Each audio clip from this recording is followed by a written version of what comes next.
Honorable Minister Shri Ravi Shankar Prasad ji, esteemed officials, my fellow industrialists and colleagues, ladies and gentlemen, good afternoon to each and every one of you.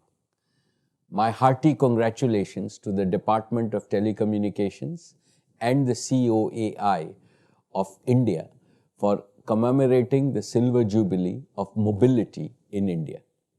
25 amazing years. What a proud milestone it is in our nation's journey of progress and prosperity. Desh ki digital udan. You could not have thought of a more appropriate name for this commemoration. India truly took a big flight into the bright future with the advent of mobile telephony in 1995.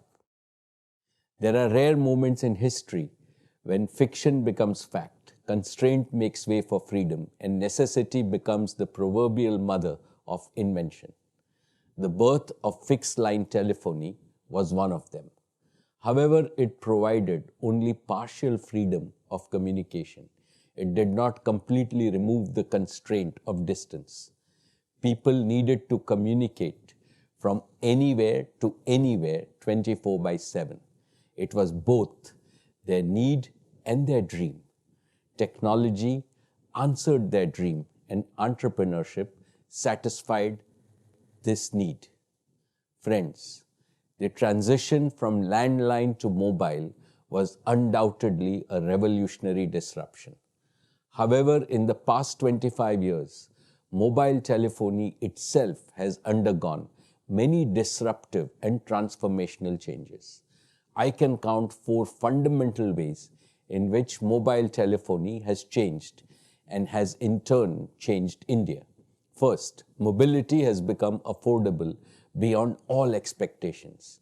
In 1995, the cost of a per-minute call from one cell phone was 24 rupees, 16 rupees for the caller and 8 rupees for the called. Now, voice calls are free without any time limit. Second, because mobility became affordable, it also became democratic. It ceased to be a rich man's monopoly long ago. Indeed, no other technological tool in human history has erased the rich-poor divide the way mobile telephony has.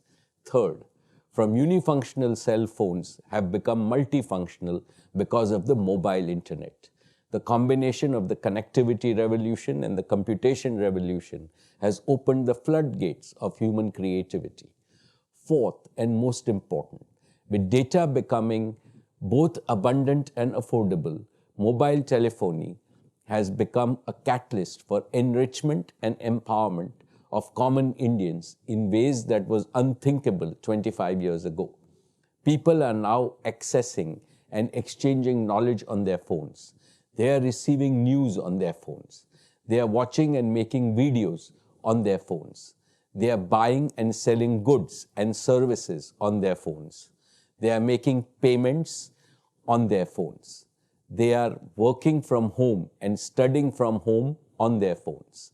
They are participating in virtual meetings like the one we are having now. The ongoing COVID lockdown has provided the best examples of how mobile phones are empowering people. They have kept the nation connected, and they have kept the wheels of the economy running. What all this goes to show is how digital mobility is realizing Prime Minister Shri Narendra Modi's vision of improving the ease of living for common Indians. Friends, as we celebrate the Silver Jubilee of mobility in our country, I am both humbled and happy to mention the significant contribution that Jio has made and is continuing to make in India's digital Udan. In less than 4 years since its inception, Jio has brought the fruits of digital revolution to the largest number of mobile users in India. Jio has become the trailblazer in affordability, quality, and functional versatility. We are now rolling out our vision of digital platforms and partnerships. This will provide the most advanced technological tools of empowerment to millions of our farmers, small merchants, consumers, small and medium enterprises, students, teachers, healthcare workers, and innovators. This will also create new and attractive employment and livelihood opportunities for our talented youth. Today, I reiterate Jio's commitment to make our fullest contribution to the advancement of our Prime Minister's Digital India mission. Honorable Minister Shri Ravi Shankar Prasad ji, as we take legitimate pride in the achievements of mobility in the last 25 years, this is also an occasion for us to look at the obstacles that have prevented Indian consumers and Indian society from fully benefiting from the digital revolution.